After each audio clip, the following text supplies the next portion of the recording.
¿Qué tal? ¿Cómo estamos? Aquí seguimos haciendo análisis sobre suspensión. Ayer se platicó, antier o ayer estuvo circulando un caso sobre en el estado de Michoacán, el gobernador Silviano Aureoles determinó tomar medidas más drásticas para confinar a la gente en su casa.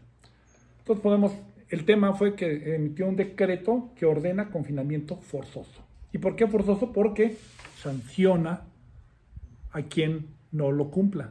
¿Sí? Aquí ponemos a los cuartetos de Liverpool, querían salir a la calle y los están regresando. Tenemos este confinamiento forzoso porque si no te pueden poner multa, trabajo a la comunidad, o también te pueden poner arresto hasta por 36 horas si eres reincidente. Ahora, ¿esto afecta a derechos humanos? Pues la respuesta parece que sí.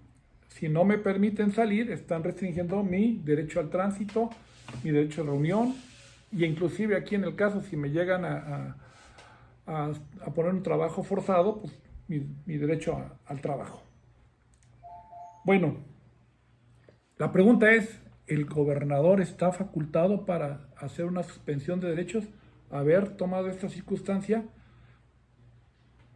Para contestar vamos a ver el marco normativo. Primero tenemos que hablar de que los derechos no son absolutos, se pueden restringir. Pero hay que entender cómo se pueden restringir en tiempos ordinarios y en tiempos extraordinarios. ¿Sí? Tenemos dos circunstancias diferentes. En tiempos normales, la afectación solamente se hace por ley. ¿Sí? Y esta afectación la vamos a ver en torno y la vamos a analizar con la división de poderes, con los pesos y contrapesos. Para que la afectación sea correcta, se tiene que llevar a cabo ese juego de pesos y contrapesos. ¿Qué quiere decir? Si el legislativo hace una ley, ¿sí?, el ejecutivo la puede vetar, ¿sí? Pero además, el judicial, en una revisión, mediante la revisión judicial, puede analizar si esa ley esta ley que restringe derechos cumple con un principio de razonabilidad. Si es razonable y si se reúnen ciertos derechos para que pueda ser efectiva una restricción. Como vemos, en tiempos normales, los tres poderes nos llevan precisamente a que se haga entre los juegos y contrapesos, ver si una ley puede restringir o no puede restringir. Este es el tema. Ahora, ¿qué pasa en tiempos extraordinarios? ¿Sí? Que son diferentes, que requerimos actuación efectiva del que debe de tomar las decisiones para salir de una pandemia, ¿no? No puede pasar, hay situaciones extraordinarias que no pueden pasar por el Congreso. Pero esto hace que se pierda la división de poderes. Vamos a ver, en el caso, el artículo 29 sí establece la suspensión de derechos, pero vamos a ver si esta suspensión de derechos llega a ser totalmente arbitraria como que podríamos decir, si estamos como en un régimen absolutista, ¿se le dan plenas facultades al presidente? No se pierde este sistema de pesos y contrapesos. ¿Qué quiere decir? El Ejecutivo se presenta un caso extraordinario, una pandemia, una guerra, en fin. Le pide al legislativo que le deje actuar de manera ejecutiva, ¿sí?, sin pasar por el procedimiento de hacer una ley para él poder actuar. Él requiere poderes más amplios para tomar medidas inmediatamente y no pasar por el proceso legislativo. Si para poder sortear una pandemia tiene que pasar por el proceso legislativo, nos tardaríamos demasiado. Entonces el legislativo delega esa función y se la pasa al Poder Ejecutivo y él puede actuar conforme también los lineamientos que señala el artículo 29, en la que no van a poderse rebasar ciertos derechos que están ahí. Hay cuestiones que no se pueden, discriminación, debido proceso y otras cuestiones no se pueden quitar. Pero generalmente libertades e igualdades se pueden limitar en cierta forma si se justifica. Pero se le deja al Poder Ejecutivo que lo haga, sin pasar sin tener que tenga que pasar por el Poder Legislativo, pero no se pierde tampoco el control en este contexto de pesos y contrapesos, porque el mismo artículo 29 dice que la Suprema Corte de oficio tendrá que revisar este decreto, y entonces este decreto en el cual se toman medidas extraordinarias también está sujeto a control de la división de poderes, nada más que no pasa por el Legislativo y es la Corte la que hace este procedimiento. Entonces aquí el artículo 29, y por eso, tratándose de la suspensión de derechos, es conforme al artículo 29. Si lo vemos así, entonces el gobernador no tiene facultades, porque el único que tiene esa facultad al cual se le da para poder suspender los derechos es al presidente de la República. El gobernador no lo puede hacer. Se alega que es en términos del artículo 73, fracción 16 de la Constitución, en el que se establece que el Poder Legislativo puede legislar en materia de salud, y entre ellos dice dictar leyes en materia general de salud, y ahí habla de la creación del Consejo de Salubridad General. En esta se señala que depende del presidente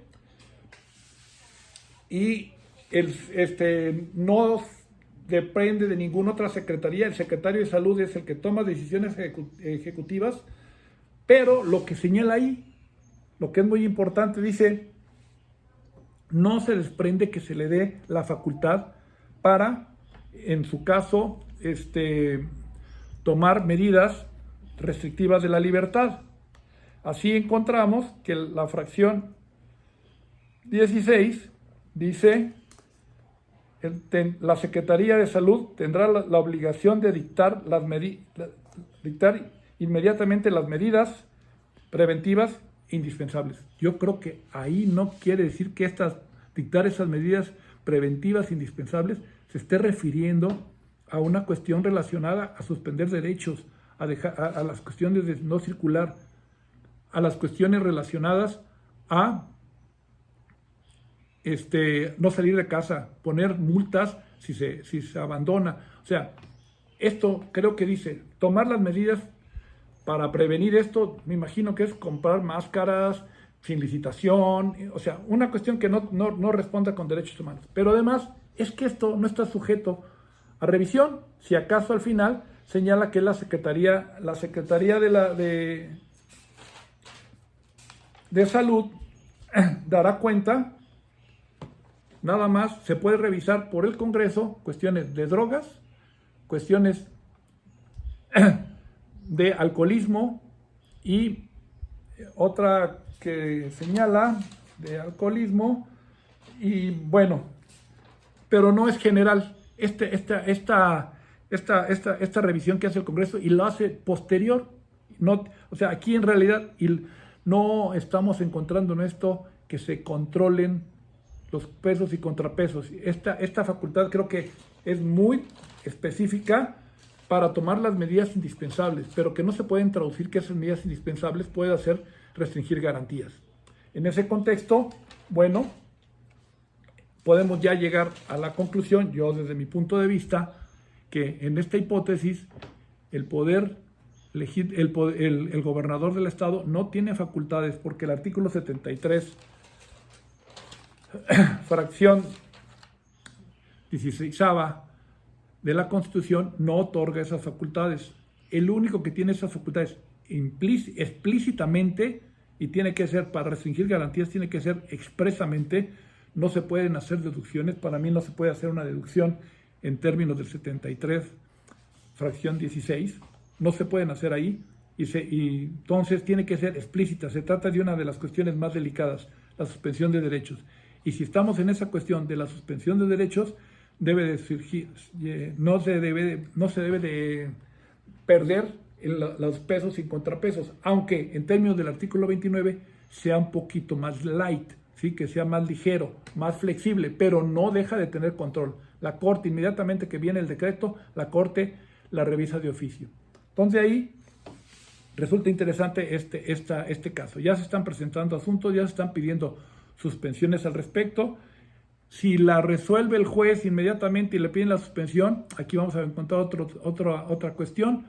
Si se ve el artículo 129, fracción quinta de la Ley de Amparo, que establece que se negará la suspensión, pues aquí el juez que le llega a tocar un asunto de esos diría, pues tengo el asunto resuelto porque la ley me está estableciendo que debo denegar la suspensión porque se trata de una cuestión de orden público. Pero si el juez se asoma, va a estar hablando, va a estar dándose cuenta que tenemos un caso de orden público, un caso en el cual sí hay una violación de garantías. En este caso, la división de poder. Por invasión de esferas, el acto del gobernador es inconstitucional porque no tiene facultades para ello. Entonces tenemos, por un lado, que el acto del gobernador es inconstitucional y por el otro lado, el orden público y el interés social de la pandemia. Aquí sí tenemos que hacer una ponderación. Aquí sí se va a tener que hacer una ponderación y quizás ahí es donde los jueces van a tener que llegar a hacer la determinación. Yo creo que se debe de conceder la suspensión condicionada al señor, que no lo metan a la cárcel, que no lo pongan a trabajos forzados y quizás lo más que se le pueda pedir es regresarlo y ponerlo en su casa o hacerle un examen. O sea, tendríamos que hacer cuál es la medida. No podemos tampoco, en este caso, no dejarlo salir y luego además o meterlo a la cárcel. Aquí hacemos, es un juicio en el juicio de ponderación tenemos que resolver este tema. Aquí la problemática es que de inicio, y nos estamos metiendo en un problema, es que el presidente de la República debería de haber tomado ya la decisión de poder hacer y de determinar, en este caso, la suspensión de garantías. ¿Por qué? No hay que tenerle miedo a este punto, porque esto está dejando con las manos atadas a los gobernadores, porque si toman una medida de esta naturaleza, si ni el decreto lo dice de la Secretaría de Salud, pero además el gobernador no tiene esas facultades, los estamos dejando con un problema y no le estamos dando la manera de resolver. Para mí la solución, no me parece que no sea constitucional, materialmente la resolución sí resiste un análisis de constitucionalidad, me parece que es necesaria, es idónea y puede resolver correctamente el caso. Aquí el problema es que formalmente no lo es y entonces tenemos un acto que no lo es, sería nulo, y un acto nulo puede surtir efectos. Esa es la problemática. Necesitamos que se resuelva, que se den facultades para poder tomar este tipo de medidas, porque la gente no está entendiendo, la gente se sale. Entonces sí hay que tener medidas coercitivas porque el problema sí es grave. Pero bueno, creo que se solucionaría si tuviéramos ya la resolución de un estado de excepción en la cual ya el presidente estableciera en los lugares en los cuales se puede ya restringir libertades para que así todos estemos actuando conforme a derecho. Bueno, el tema resulta muy interesante y lo dejo a su consideración. Por hoy es todo. Muchas gracias.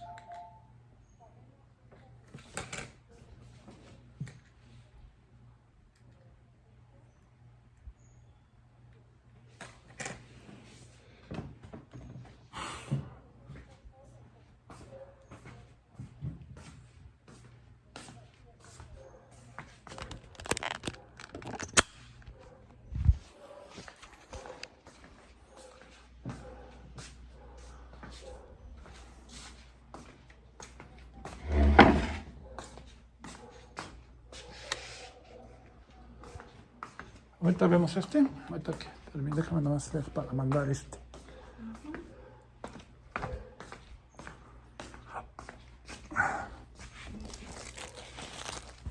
¿Y viste a Natalia? Ay, me agarraron. ¿Qué? Ajá.